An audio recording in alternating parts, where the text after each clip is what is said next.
Hi, my name is Niaz Khan, and I'm the GM for AWS Signer. I've been with Amazon about 5 years now, and today I'd like to talk to you about container image signing, which is a new feature we just launched, and talk about how it can help increase trust in your software supply chain. We're going to look at how you can simplify ensuring that you're deploying trusted software in your production environments, and walk through some examples where this might be of use. So, when we think of trusted software, what does trusted software really mean to us? There's one thing I want you to take away from this talk today. Trusted software is not equate to signed software. Just because you see a signature on software doesn't mean you should trust it. We're looking at trusted software because it's either gone through code reviews. If you have set up code reviews for your process and you trust your 2P code review, that's something you want to check for before you trust software. You could also have things like CVE scans being done, potentially through Inspector or some other CVE scanner that's doing vulnerability scans.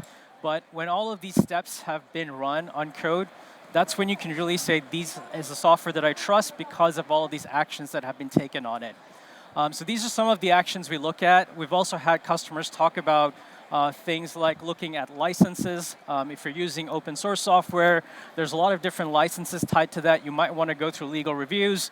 If you have things around sort of like PII, you might want to have someone check around GDPR compliance. So there's a lot of different approval workflows that we can see happening around software. So what is trusted for you is going to be dependent on your use case.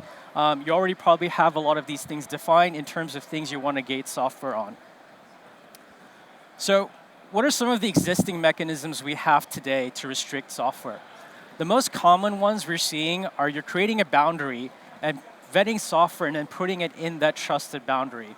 So you might have things like an ECR repository where you have IAM controls that's deciding like what kind of software gets put into that, and you're restricting your developers to pull software from this repository. You might also have VPC configuration set up so that additional software can be pulled from outside sources. But there's a lot of challenges when you're defining this boundary. Like what happens if something comes into that boundary that you didn't approve in the first place? So that requires a constant audit mechanism to be in place to ensure that that trusted boundary is maintaining software that's trusted in there. And this presents a lot of challenges when you're thinking about scale. And especially if you want to go back and audit what software has made it in, you're now having to go through multiple different systems to really understand what processes this software has gone through. So these are some of the challenges we're going to look at and see how container image signing can solve that. So let's look at an example architecture that you might have today. You're starting off with the build process, where you're pulling in code from source, or from ECR public or some external repository.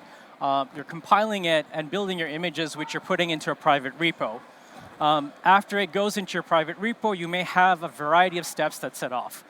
Here we have like a test cluster that you're doing a test deployment on, followed by sort of a scanning phase where you're looking for CVE scans or vulnerabilities through Inspector, and finally you're doing a deployment into your production cluster.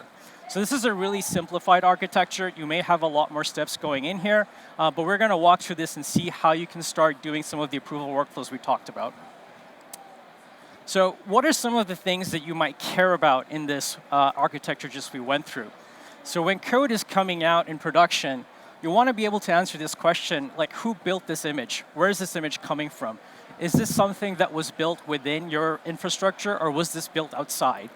Was this built on a developer desktop, or was this built through your production pipeline? So there's a lot of questions that you might have around the build provenance. Other questions you might have is who tested this image and signed off on it? Did this go through your integration test workflow, or is this something that someone just ended up like pushing into your test pipelines? What's in the image? Have you looked at sort of like the dependencies and tried to answer like, are there trusted third-party dependencies in here, or do you have a new package that was introduced that you haven't reviewed yet?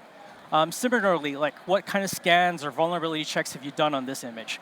So there's a lot of different questions you're going to have that you want to answer for software before it gets put into production. So how can we solve that problem with signing? So we can first create a signing profile, which is a resource in AWS Signer. AWS Signer is our managed code signing service, and we just launched container image signing last week. And so it creates this resource, the signing profile, which you can equate to an identity. So if you want your build system, for example, to sign off on code, we're going to create an identity here called build signer. It's as simple as creating a signing profile. You specify the profile name, and you specify the platform type. Signer also supports Lambda code signing, but we're going to focus on signing containers here. For signing containers, we're relying on the notation spec. This is an open source standard that we developed jointly with other partners. This is available. You can go check out the notation space, and it's compliant with the OCI spec. So it's also, we're working with the OCI 1.0 spec, which introduces reference types that make storing signatures in any OCI 1.0 compliant registry very simple and straightforward. So this is something that will work with other OCI registries, not just DCR. So once you've got the signing profile created, you can add a step in your build system now where you're calling notation and putting in a sign command. Notation is an open source client. You can also download it packaged with the Signer plugin from our website. But you can also build this yourself if you want to do so. Both options are available to you. When you call notation sign, you're referencing the image that you built. You're referencing the Signer plugin. This is what does the work under the hood to call AWS Signer on your behalf. And you're specifying the identity that you just created. Now, you have the ability to configure IAM roles and permissions, which I haven't really gone into in this slide, but that enables you to ensure which roles or which machines or which people are allowed to access what roles. So you can restrict your build system to get IAM credentials to call the build signer ARN. So that you can also do things like cross-account access and have like an administrator hold a signing profile and have it call for multiple different accounts.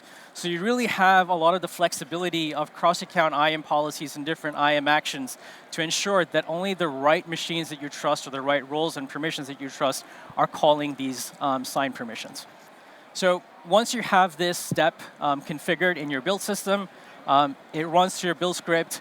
And once the image is signed and is uploaded to the ECR repo, it's going to follow up, generate a signature, and push that signature into ECR for you.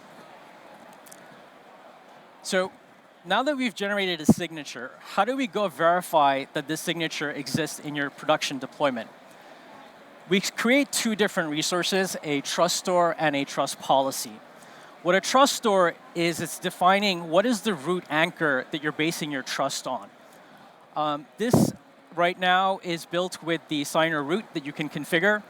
So all of the signatures that we generate through the AWS Signer tie up to this root. So you're configuring this root as your root of trust in your trust store. The configuration roots are available, again, in our documentation. You can copy it from there. They're baked into the Signer plugin. Here we're showing you how to define this trust store using Kyverno. So we have worked with Nirmala on an integration with Kyverno. There's also an integration with Ratify and OPA Gatekeeper. You can also look at some source code that we have if you want to go integrate this into your own admissions controller. So once you have the trust store defined, this is where you're defining the signing authority.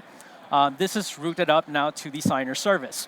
If you want to use your own PKI, this is also something, a route you can take. You can use this with PCA and configure your root identity in this trust store as well. Once you have a trust store defined, you can now go and define a trust policy. So what this trust policy is saying, based on this, I'm going to go and trust this identity, and here we're using that same build signer ARN that we configured earlier, and configuring that with the trust store that we just created. So what this is now essentially going to do is validate and make sure that the container image, when it comes in, is signed by this root with this identity. And you can configure different identities based on which roles you care in which environment. So if you want to potentially restrict that certain teams are allowed to deploy code into certain production environments, you can create multiple signing profiles and set up those configurations appropriately. There's also an ability to scope which registries you're going to apply this trust policy to. So if you have internal registries versus an ECR public registry that you're pulling from, you can apply different sets of permissions to different registry types. And there's different levels of enforcement that you can also do. This is configured to do a strict enforcement, so if a signature verification fails, it will fail deployment. You can also set this up to work in warning mode, where if something fails, it will create an alert. So it allows you the ability to go investigate and see what's happening without necessarily impacting your production environment. There's a lot more configurations you can do based on like different checks for expiry, different checks for revocation. There's a lot of detailed specs in the notation documentation I'd recommend checking out to see how you can create some of those custom configurations.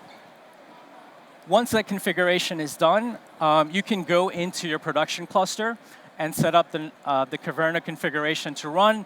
What this is doing is essentially pulling the TLS certs and being able to call the Caverna admissions controller. And once that's all set up, anytime now that the image is being pulled, the signature is being checked by the Caverna admissions controller, and you're having validations run through. This is an example of signature failing, where an unsigned package, when it gets pulled in, you're going to get an error message that says, we don't recognize this validation has failed.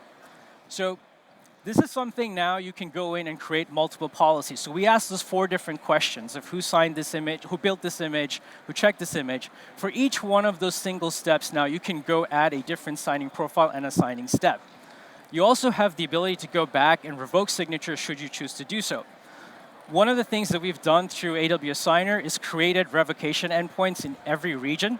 So you can make local calls to check revocation, and this takes away a lot of the brittleness that we see in standard revocation processes today.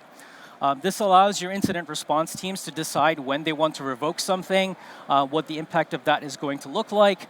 They can also make decisions on whether they want to cancel the use of a signing profile. So there's a lot of mechanisms around PKI management that we've simplified through AWS Signer, but you also have the option of using the notation client with your own PKI should you choose to do so. So we have both offerings that you can validate on EKS today. Any questions? All right, well, thank you all. I do have a couple of links here if folks want. This links to the Signer documentation, and we have a launch blog that's up. Feel free to grab the QR code, and I'll be around here if anyone wants to chat.